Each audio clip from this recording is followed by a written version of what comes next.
Hello, we welcome you in the Media Center Ukraine of Ukrinform. My name is Alina Frolova. Today is the 210th day of the repulsion of the Russian invasion, and today we devoted the day to Kharkiv, to liberation of Kharkiv region and the events which took place there.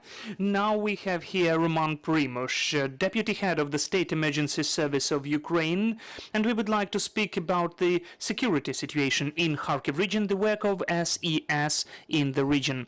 Roman, could you please tell what's the main priority now for the work of the State Emergency Service, and how much of resource has been allocated for the work in the liberated parts of Kharkiv region?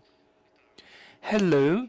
Well, first of all, of course, the key task for us is the restoration of the work of our units, because the functioning on the permanent basis will give the opportunity to increase the level of the security and to the opportunity for the people to come back to normal life. 16 units which were on the occupied territories, out of those 16, 9 are already working. Some of them have to be maintained and repaired.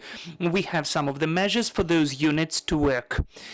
Besides that, we have sent some of the units of two types. The one to take away the rubble, approximately 180 persons and 70 vehicles and which take away the rubble, which cleans the liberated territories which were destroyed by the shellings, and just to provide the main functioning for the settlements. But the biggest complication is demining, because we have approximately 8,000 of deoccupied territories, so Kharkiv region is polluted, that is approximately 12,000 square kilometers. All of that should be quickly demined. We'd like to mention that the intensity of mining is much higher than it used to be even in Kyiv region, although it was very high here. We can really see the mining of the anti-infantry mines, so some of the territories are just filled with those mines along the roads, which makes the armament and vehicles movement complicated. The same concerns the population. So the key task is still demining. We have sent 129 pyrotechnics there. Those are the substantial part of pyrotechnics working all over the country. Those are the units of them. We are hoping to double the name of pyrotechnics there up to the 1st of October. The new teams are coming there every day. They're established at the territories and working there. Because today, together with the civil military administration, we have defined some of the tasks to demine these territories till the end of this year. Those are the objects of the residential communal level, 18 of them, educational institutions, healthcare institutions, approximately 4,000 kilometers of roads which were on the occupied territories. We need to, in fact, look at all of them. The national and regional significance of the roads is the most important one, because that's why we have sent the first measures there. Then we are cleaning the territories for the power lines. That's approximately 50 kilometers of power lines which we need to observe. And also a separate story are the objects of energy provision, all of the 32 objects where we totally try to examine the territory around them to provide their full functionality, and the repairment works if it's necessary. And besides that, throughout the territories, we need to provide the water supply, water disposal, the critical infrastructure which would be needed for the life. And of course, all the residential buildings. This is the ambitious task we are appointing for ourselves, because the people are coming back, they want to come back, we need to provide them security.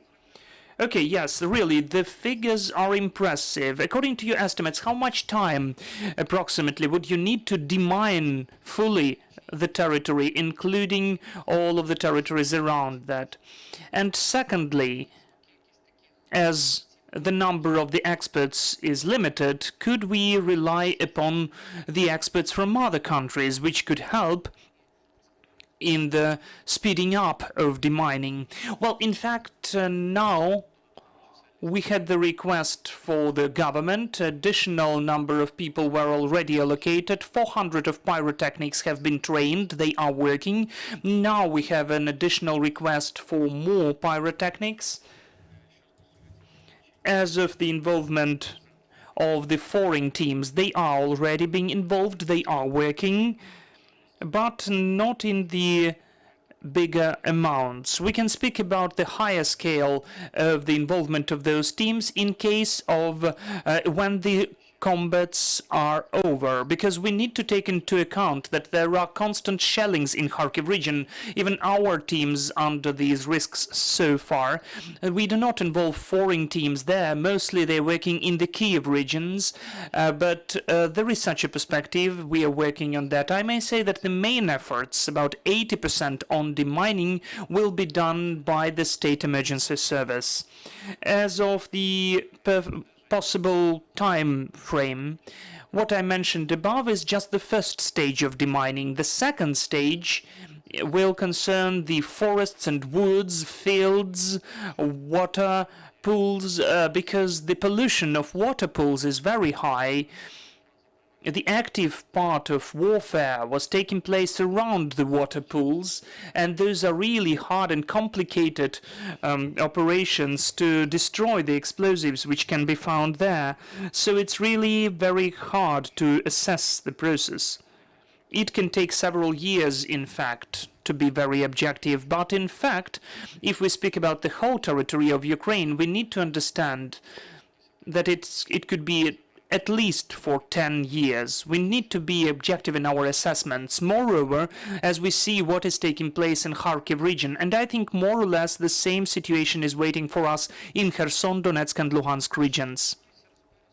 As of the taking away the rubble, according to the reports, Izium is almost fully destroyed for 80%. Other territories are also substantially damaged. So how do you take away the rubble? Do you plan to involve and to use the experience which was gained in Kyiv region? Do you plan to use volunteers who would help you to take away the rubble and debris? Well, as of now, as I already mentioned, we have involved more than 180 rescuers who are taking away the rubble and debris. The algorithm of actions is the following. First, the pyrotechnicians are working, the deminers are working, trying to examine the territory for the possible explosives. Then the rescuers are coming to these territories, taking away the rubble and debris. At this stage, so far, we do not involve volunteers to take away the rubble to provide their security. There are some risks that the territory is mined. There is the risk of blowing up the territory. So when we see that the territories where the rubble is taken away are formally secure and we could involve volunteers, will use this opportunity. But so far, those forces are more than enough, and the civil military administration is confirming that. We are in touch with them on a permanent basis to find out which are the priority tasks on the taking away the rubble and where we should focus our efforts. One more unit today left Kyiv who would also be involved in the taking away the rubble. We are increasing the number of the rescuers, but we can do that only in the part where we have already examined the territories to demine them.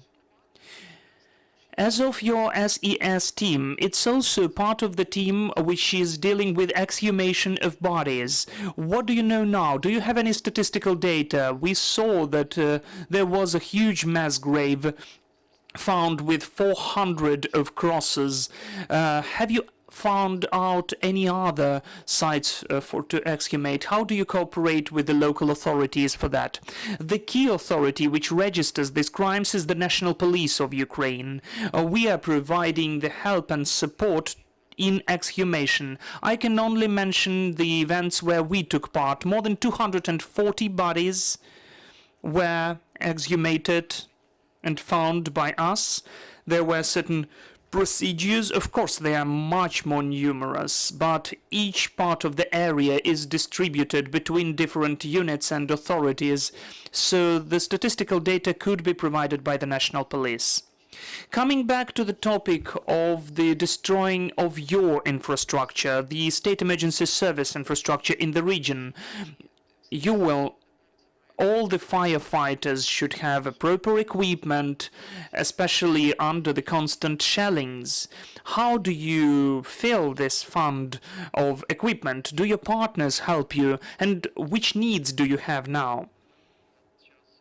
During the war, we focused a substantial reserve of the special attire for our rescuers. This is the first thing what they need, because the intensity of the work under such conditions is very high.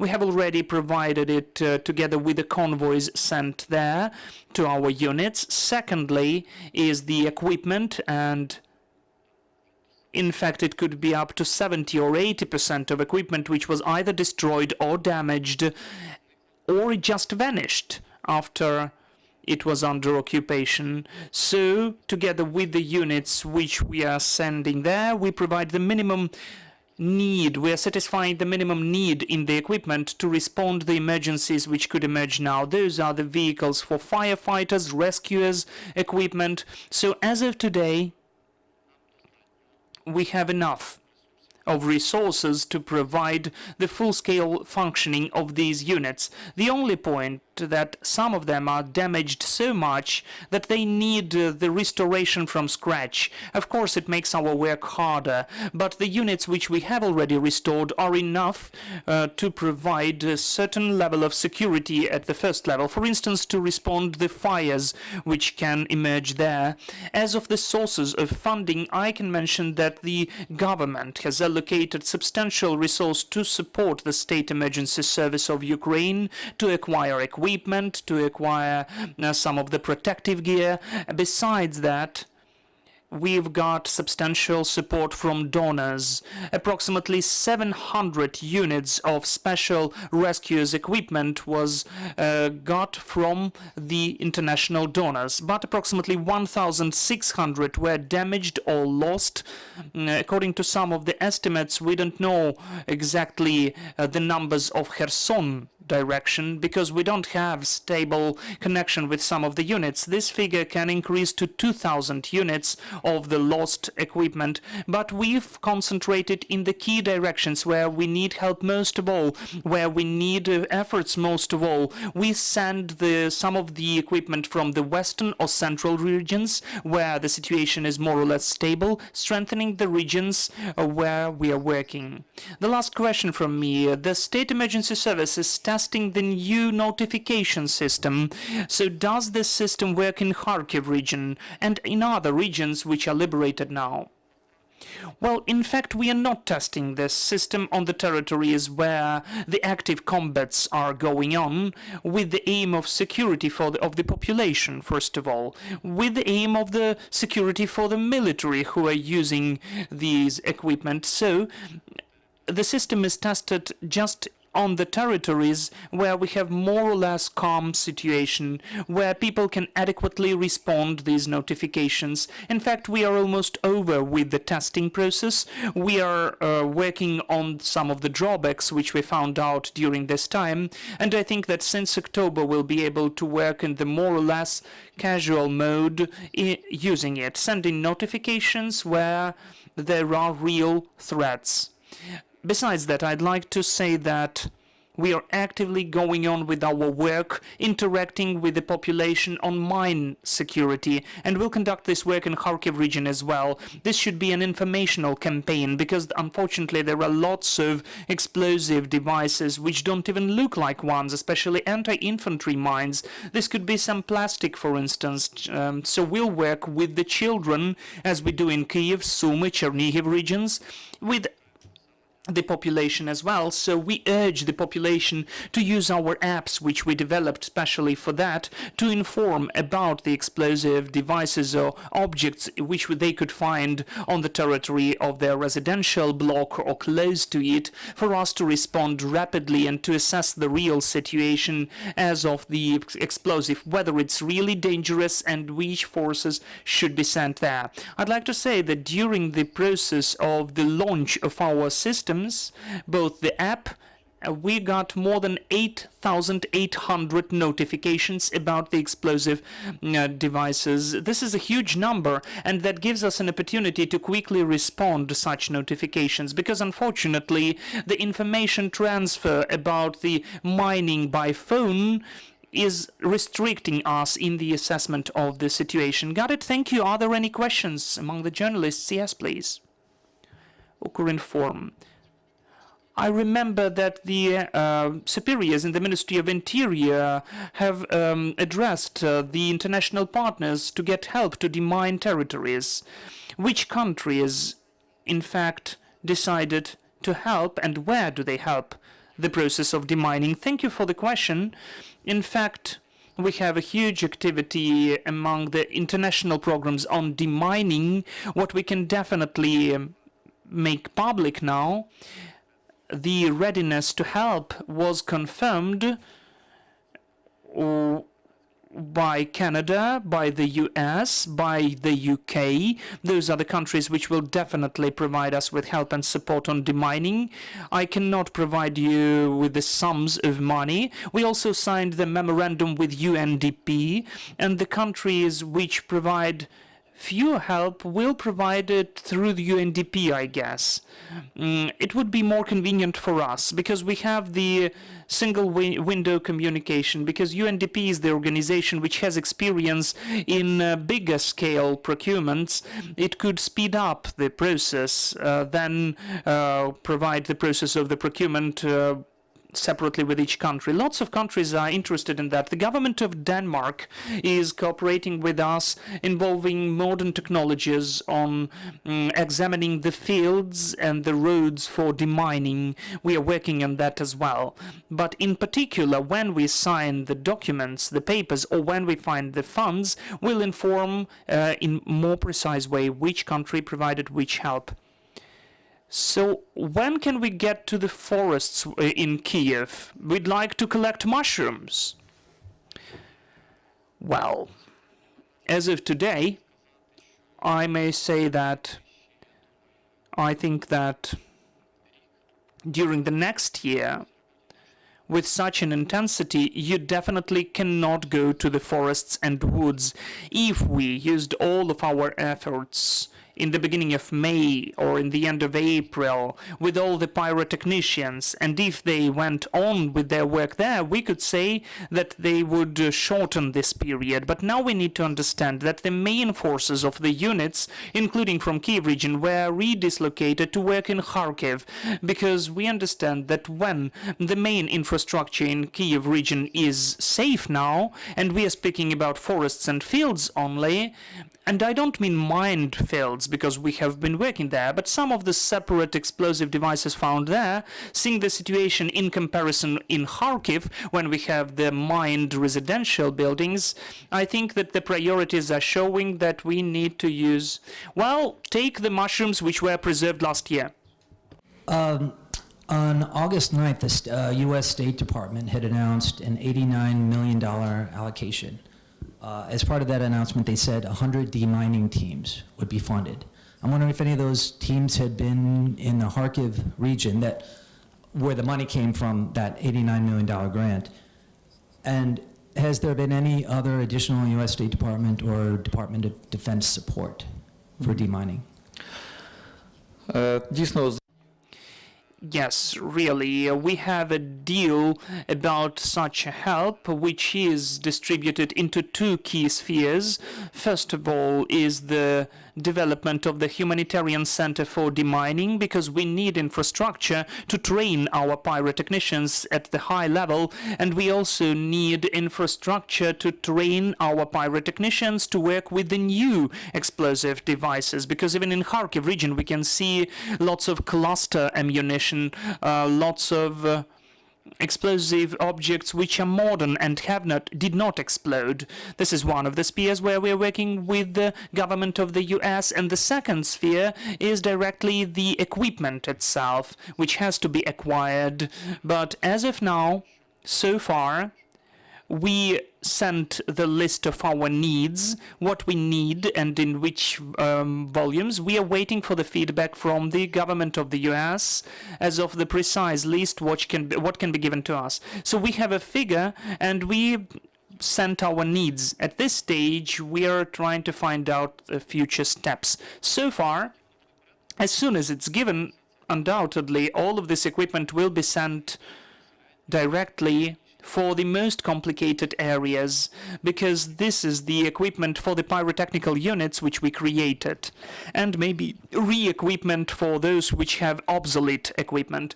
I would say that besides that, we have already conducted the procurement of the modern vehicle for demining to work with anti-infantry mines, and up till the end of September it can be delivered here to the units, and it will begin its work in Kharkiv region as well. We managed to do that thanks to the project of U-24 and the allocated money for our service. Any other questions? Then I have the last question. You've mentioned that it's impossible to assess the scale of the damage on the territories which are still occupied. So do the SES units still work there on the territories which are occupied now? Because we have our citizens living there and lots of shellings are taking place there. Well, according to the legislation and international contracts, the State Emergency Service is providing the humanitarian function on the occupied territories, including at some of the occupied territories our units are still working. We're trying to keep in touch with them, but there are units which have been damaged because of the shellings or were affected by the destroying of their armament, or their equipment, or there were cases that our rescuers were kidnapped. So I can't say that all of them are still working, but some of them, part of them, are still working because they need to perform the function providing help to the local population. That's what they're doing there. We are really grateful for your work and that you are going on with your work even during occupation. We do hope that the work on demining will be quick, rapid, and with minimal losses. Thank you so much. Stay with us. Media Center Ukraine of Ukrinform is here. The schedule of our briefings for tomorrow will be found in our Telegram channel or Facebook page or at the website. Thank you.